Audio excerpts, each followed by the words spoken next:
ভাই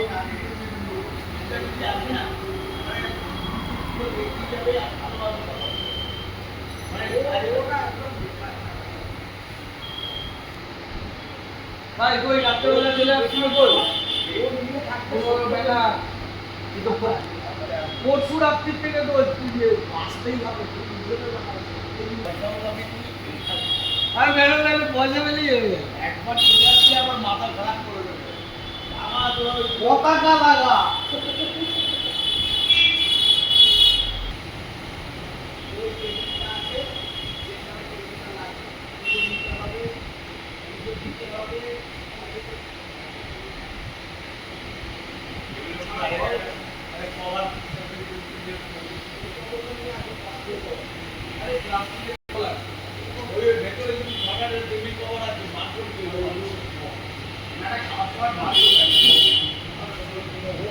খাওয়া